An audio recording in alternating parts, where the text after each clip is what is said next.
Hoy vamos a hablar de la ética de Kant, la ética formal de Kant. Vamos a hacerlo siguiendo las preguntas de los apuntes. Está ordenado ahí como una especie de preguntas, como si fuera una especie de catecismo. A ver, la primera pregunta dice: ¿qué diferencia la ética de Kant de las éticas clásicas? Las éticas clásicas eran éticas de la felicidad, es decir, señalaban algo que si se conseguía, pues nos daba la felicidad. Es decir, el fin que se buscaba era la felicidad. Y las normas morales estaban al servicio de conseguir ese objetivo. Si cumplimos las normas, conseguiremos aquello que nos da la felicidad. De manera que eran éticas de la felicidad, eran éticas teleológicas, que si se conseguía aquello que marcaban como fin, pues entonces teníamos la felicidad. Vale, pues la ética de Kant no va a ser así. La ética de Kant marca un deber absoluto, es decir, debes hacer esto con independencia de lo que quieras conseguir. No se trata de que quieras conseguir esto o lo otro, o que el objetivo es... No, debes cumplir un deber que es categórico, que no es condicionado, y entonces esas son las éticas deontológicas. Vale, la segunda pregunta dice: ¿de dónde nacen los deberes en las éticas clásicas? Vale, en las éticas clásicas los deberes nacen del proyecto que se marca uno al principio. Es de quiero conseguir la felicidad. La felicidad, por ejemplo, para el hedonismo es el placer. Entonces debo hacer aquellas cosas que me den placer. Entonces las normas morales nacen de una finalidad, de un propósito, que es conseguir el placer. Debo hacer esto porque es la manera de conseguir el placer. Vale, esto no sucede, como hemos dicho, en la ética de Kant, porque la ética de Kant es una ética del deber, no una ética que te marque un fin que debas conseguir, sino lo moralmente bueno es cumplir con tu deber. Vale, ¿qué significa la universalidad del deber?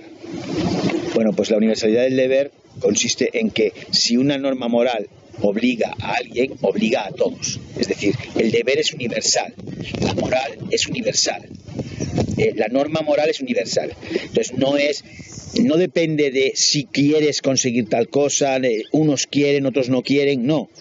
Es que yo debo cumplir con mi deber, y todo el mundo debe cumplir con su deber. Es decir, es universal, es un deber universal.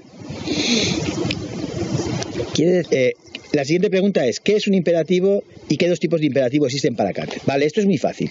Un imperativo es una orden. Un imperativo es una orden.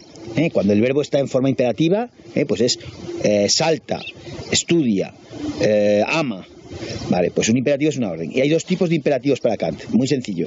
Uno es hipotéticos, que es si dependen de una condición. Por ejemplo, si quieres que el coche ande, échale gasolina. Entonces, échale gasolina es el imperativo. Si quieres que ande, depende de una condición. Vale, por ejemplo, calcula ventajas e inconvenientes si lo que quieres es conseguir el máximo placer. Calcula ventajas e inconvenientes es el imperativo, pero viene de una condición, que es que yo quiero conseguir el máximo placer, sin dolor, con el mínimo dolor. Vale, entonces, estos son imperativos hipotéticos. Si quiero tal cosa, debo hacer tal cosa. Vale, los imperativos categóricos son diferentes. Mandan incondicionalmente. Es decir, no dependen de una condición, sino que debes hacer esto. Quieras lo que quieras. No se trata de si quieres esto, si quieres lo otro. Debes hacer esto. Vale, podría ser el ejemplo de un juez que tiene que condenar a un mafioso. Entonces dice: ¿y qué pasa si luego ese mafioso se vengará de ti y te irá peor en la vida y tal? Entonces dice: si quieres vivir feliz, pues no lo condenes. No se trata de si quieres vivir feliz o si quieres no tener problemas, debes actuar de un modo o de otro, no. Tú eres juez, debes hacer justicia, debes condenar al que consideres que es culpable, y entonces no es si quiero, no. Debes juzgarlo, debes condenarlo y ya está. El deber es incondicional. Por eso se habla de dos tipos de deberes, dos tipos de imperativos. Hipotéticos, los primeros; categóricos, los segundos. Categórico es que es sí o sí, es decir, que se debe cumplir incondicionalmente. Vale, ¿qué dice el imperativo categórico kantiano? Pues el imperativo categórico kantiano lo que dice es que obra de manera que puedas querer que tu modo de obrar se convierta en ley universal. Obra de manera que si otros obraran de tu misma manera, de la misma manera que tú, te parecería bien. Es decir, obra de modo que todos puedan obrar lo mismo que tú. Si tú eres injusto con tus hijos, con tus alumnos, por ejemplo, tú eres injusto con tus alumnos, ¿vale? Luego supongo que no te parecerá mal que otros profesores sean injustos con tus hijos, ¿eh? Es decir, que tú tienes que obrar como te gustaría que obraran todos los demás. Vale, la siguiente pregunta dice: la ética kantiana es una ética formal. ¿Qué es una ética formal? Vale, esto está explicado en el siguiente vídeo, que habla de las éticas materiales y las éticas formales. Lo digo brevemente, pero lo explicaré con más detenimiento en el otro vídeo. Una ética formal te indica el modo de obrar, el modo, la manera. No te dice qué tienes que hacer, no te dice tienes que ayudar a los demás, tienes que dar limosna, tienes que ser sincero. No te dice eso, te dice el modo. Por ejemplo, el imperativo categórico que acabamos de decir es formal, porque no te dice qué tienes que hacer, te dice que tienes que obrar de manera que todos puedan obrar como tú obraste, ¿eh? Entonces es formal. Dice: ¿qué papel juega la intención en la ética de Kant? Vale, la intención es muy importante en la ética de Kant. Es muy importante porque se pueden hacer las cosas de tres maneras. Uno, puede obrar uno contrario al deber, es decir, ir contra la norma. Vale, pero luego hay dos maneras de ir a favor de la norma, dos maneras, que una es moral y la otra no es moral. No quiere decir que sea inmoral, pero no es moral, no es buena, aunque no es mala tampoco.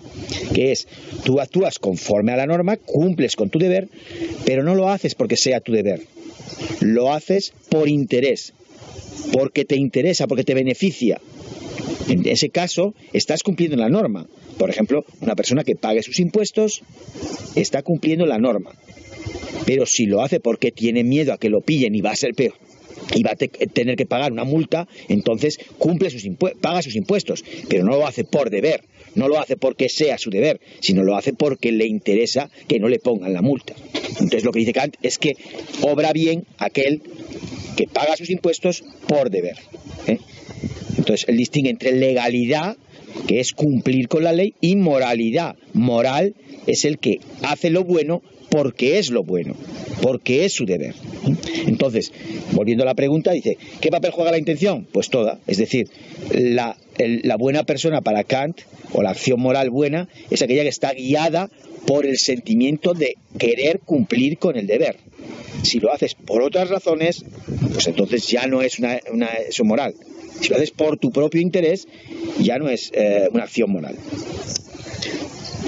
Vale, quedan tres preguntas que hablan sobre esto, sobre la heteronomía y la autonomía. Vale, nomos significa norma. Nomos significa norma, ¿eh? Es la norma moral.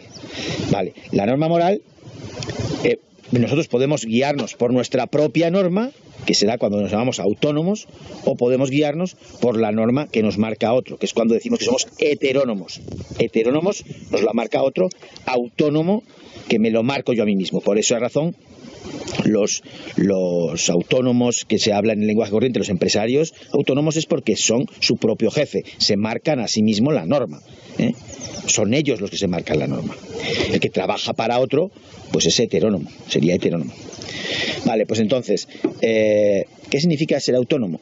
Significa que actúas siguiendo unas normas de las que tú estás convencido. Es decir, estás convencido de que son verdad, ¿eh? Por ejemplo, si tú sigues una ley que dice no matar, pues si eres autónomo no lo haces porque lo diga el Estado, no lo haces porque lo digan las leyes, lo haces porque a ti te parece que es mejor no matar, ¿eh? Entonces actúas de modo autónomo. Si simplemente lo haces porque lo mandan otros, cumples con la ley porque la manda a otro, entonces eres hetero, ¿vale? Entonces Entonces, dice que hay dos maneras de ser heterónomo, dos maneras de ser heterónomo. Cuando sigues autoridades externas, es decir, cuando sigues autoridades externas, esto de la ley lo marca Dios, lo marca el Papa, lo marca el párroco, lo dice el maestro, lo dice el alcalde, lo dice la ley. Eso sería que obedeces las normas que te marcan otros, ¿vale? Kant piensa que hay que ser autónomo, obedecer las leyes que tú mismo te das, y por esa razón el imperativo categórico en realidad es autónomo, porque es obra de manera que puedas querer que todos sobren igual. Es decir, tú te estás marcando tu ley. Yo, como yo creo que hay que mandar, que hay que obedecer, es así. Como yo creo que hay que obrar, es de este modo. Y creo que todos deberían obrar de ese modo. Pero no es que me lo dicen los demás que tengo que ser así. No, es que creo que todos deberíamos obrar así. Vale, esa sería la heteronomía. Es decir, obedecer a otros sería la heteronomía. Y hay otra heteronomía que es no obedecer tu razón, sino obedecer tus impulsos, lo que te apetece, lo que te gusta, lo que te pide el cuerpo. Eso, Kant, alguien puede decir que es una autonomía, es hago lo que yo quiero.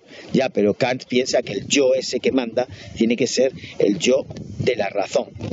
No tiene que ser el yo del cuerpo, no tiene que ser el yo de los deseos, los impulsos.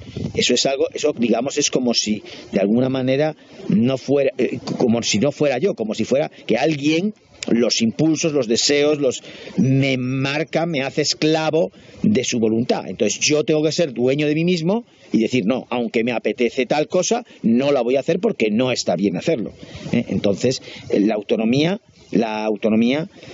tiene que ser autónomo, liberándose de las autoridades externas y liberándose de los propios deseos, de los propios impulsos, que muchas veces hay que ir contra ellos, digamos, no siempre, pero algunas veces nuestros propios deseos pues nos esclavizan, quieren que hagamos cosas que no conviene hacer. Vale, pues creo que ha terminado. Vale, ahí creo que se ve una autocaravana que no es mía, y aquí se ve, y estoy en un camping, y mi caravana pues es una muy chiquitita que está aquí enfrente y que no os la voy a enseñar de momento.